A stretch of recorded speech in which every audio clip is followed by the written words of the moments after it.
Bismillahirrahmanirrahim. Assalamualaikum warahmatullahi wabarakatuh. Semoga Bapak Ibu dan teman-teman semua dalam keadaan sehat walafiat. Amin. Hari ini saya mau menyampaikan ini dia, yaitu 20 dosa besar yang membinasakan. Ini bagi teman-teman yang bisnis, kemudian kerja, kemudian profesi apapun ya. Coba kita sambil merenung dan belajar bersama di sini bahwa bisa jadi ya apa-apa yang kita jalani selama ini dan kemudian membuat hidup kita susah, jangan-jangan ya kita saling mengintrospeksi diri, jangan-jangan kita itu ternyata selama ini melakukan dosa-dosa besar ya. Dan ini ada banyak sekali sebenarnya. Ini 20 dosa besar ini sangat banyak dan kelihatannya kita sering sekali melakukan dosa besar ini. Baik, lanjut saja. Ini dia, saya Hadim ya, saya pertanian, kebetulan saya alumni PB. Ini saya menyampaikan, sebenarnya saya kutip dari buku ini ya. Dan ini perkenalan saya, silahkan. Ini profesi saya sebagai wira swasta dan pebisnis online ya. Ini bukunya atau kitabnya dari kitab Al-Kabair, terjemahannya dosa-dosa yang membinasakan ya. Serinya saya buat seri 1 sampai 20, mungkin nanti ada seri 21 sampai 40 gitu ya. Kemudian ini yang pertama yaitu menyekutukan Allah atau syirik. Ini dosa yang tidak terampuni ya, dan syirik ini banyak orang yang tertipu ya. Artinya tertipu itu tidak nyadar gitu, tidak nyadar bahwa kita sedang melakukan syirik. Jadi ada banyak cerita tentang syirik ya, termasuk salah satunya ada orang yang kemudian masuk neraka gara-gara lalat, tapi ada orang yang satunya yang masuk surga gara-gara lalat juga. Itu termasuk yang kategori cerita tentang syirik ya, menyekutukan Allah. Jadi sangat tersembunyi sekali. Yang kedua, membunuh orang lain. Ini juga saat ini ya, di akhir zaman ini banyak sekali orang kemudian menggampangkan ya untuk membunuh. Bahkan kita banyak sekali dengar berita gitu ya, orang dilakukan konspirasi pembunuhan luar biasa sekali, dan ini termasuk dosa besar ya. Kemudian yang ketiga adalah sihir. Nah, ini juga kita banyak sekali ya menemukan saudara-saudara kita dan mungkin kita sendirilah percaya sama dukun gitu ya, kemudian meramal nasib lah lewat tangan, lewat segala macem gitu ya. Itu termasuk sihir lah atau teluh atau apa gitu ya. Dan itu ya kita hindarilah bersama-sama. Walaupun misalnya orang tetap melakukan itu ya, kita berdoa bahwa akan dibalas oleh Allah dengan yang lebih baik gitu ya, dengan dia melakukan itu pada kita ya. Hati-hati dengan sihir ini ya. Kemudian yang keempat, meninggalkan sholat. Nah, ini juga banyak kita sepelekan ya, meninggalkan sholat. Jadi sholat ini sebenarnya selain juga tiangnya agama gitu ya, tapi juga yang pertama dihisab itu adalah sholat. Yang kelima, tidak mau membayar zakat. Nah, ini kayaknya kita juga mulai agak lupa ya dengan zakat ini, padahal angkanya memang kecil sih, 2,5% gitu ya dari kekayaan yang sudah mencapai haul dan nisab gitu ya. Walaupun nanti ada banyak fikih tentang perhitungan zakat ini ya, tapi intinya kita harus memotivasi diri kita untuk bisa membayar zakat ini ya. Kemudian yang keenam, durhaka kepada kedua orang tua. Nah, ini mungkin di akhir zaman ini paling terlihat sekali ya. Artinya hampir semua dosa-dosa besar ini terlihat di mata kita ya, di depan mata kita ya. Jadi kedua orang tua ini harus benar-benar dihormati dan dihargai. Bahkan banyak kisah-kisah orang hebat, orang besar ya, orang ulama dan segala macam itu juga karena doanya orang tua ya. Jadi memang harus hati-hati sekali ini terhadap orang tua ini, jangan sampai kita menyakitinya ya.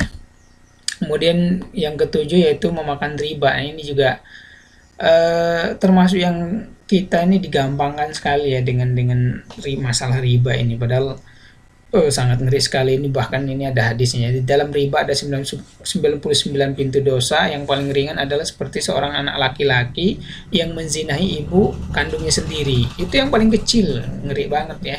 Yang paling ringan aja seperti anak laki-laki yang menzinahi ibu kandungnya sendiri. Jadi luar biasa sekali dosanya ya, besar sekali ya. Jadi kita mari tobat bersama-sama lah terkait dengan riba ini.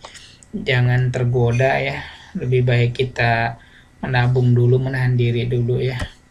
Kemudian yang kedelapan yaitu memakan harta anak yatim secara zolim. Nah ini juga banyak terjadi ya. Jadi kemudian yang kesembilan berdusta atas Nabi Sallallahu Alaihi Wasallam. Ini banyak orang kemudian mengatasnamakan Nabi, kemudian dia mengutip sesuatu yang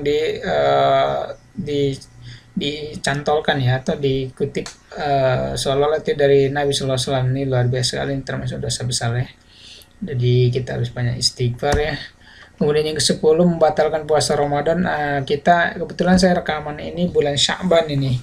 Jadi bulan Sya'ban artinya bentar lagi kita masuk bulan Ramadan. Oleh karena itu kalau tidak ada rukshoh, tidak ada alasan yang syar'i, maka janganlah kita membatalkan puasa Ramadan ya. Apalagi kita terang-terangan gitu ya, makan depan umum atau apa gitu ya, atau warung yang buka kita makan di situ. Paling tidak ya menghargailah yang berpuasa gitu ya. Ini termasuk dosa besar luar biasa.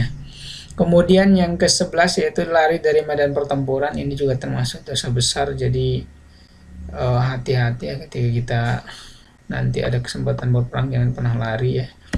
Kemudian yang ke-12 ini banyak sekali yang disepelekan juga oleh kita, termasuk anak-anak remaja kita ya. Mengerikannya di akhir zaman ini ya. Maksudnya kita hidup di fitnah yang sangat besar. Saya di Bogor, di Purwokerto, Banyumas ya, kemudian Bogor, Jawa Barat, kemudian di Lebak. Kebetulan saya punya kesempatan gitu ya, skenario Allah, ikut berinteraksi dengan anak-anak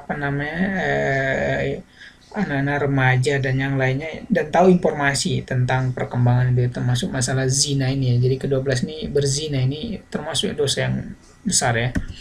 Kemudian berikutnya adalah ke-13 yaitu pemimpin yang khianat, zolim dan bertindak sewenang-wenang terhadap rakyatnya. Nah, ini hati-hati juga karena ini lagi musim pilkada juga ya. Hati-hati kita memilih pemimpin, jangan sampai kita itu memilih pemimpin yang khianat, zolim, dan bertindak sewenang-wenang terhadap rakyatnya. Artinya apa?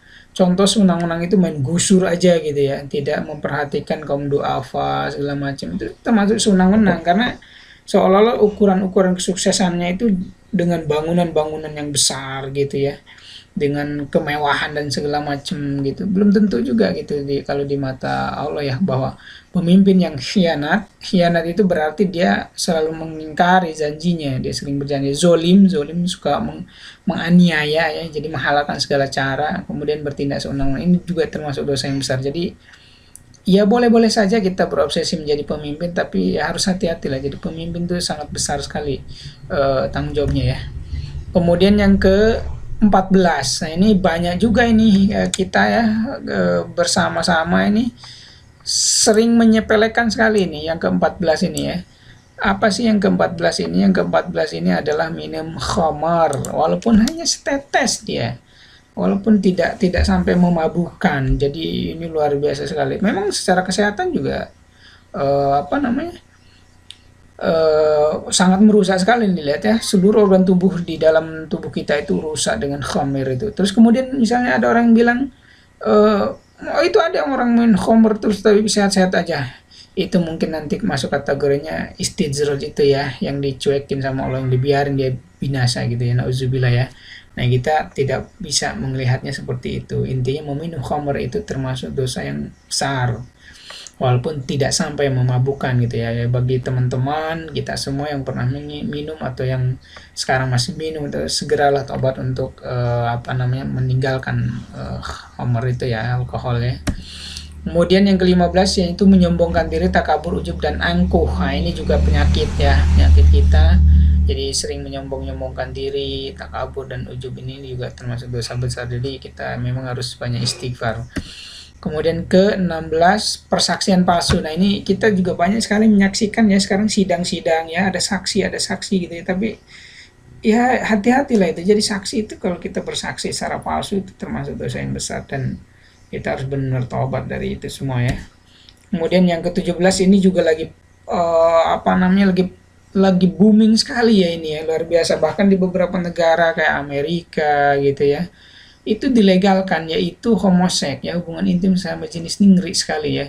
Bahkan terakhir di Indonesia sendiri ya, kebetulan saya orang Indonesia, itu di Bali bahkan sampai ya menjadi viral ya, ada nikah laki-laki dengan laki, nauzubillah, yang menjijikan gitu ya.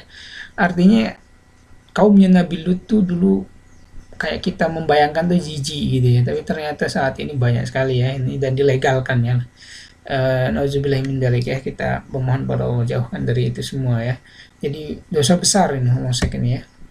Kemudian berikutnya adalah menuduh wanita baik-baik yang telah menikah dengan tuduhan zina, tuduhan berzina. Nah ini juga harus hati-hati. Jadi kalau kita mau menuduh orang atau wanita baik-baik gitu ya, harus hati-hati, terus ditabayun dulu ya, jangan main tuduh aja karena termasuk dosa besar ya.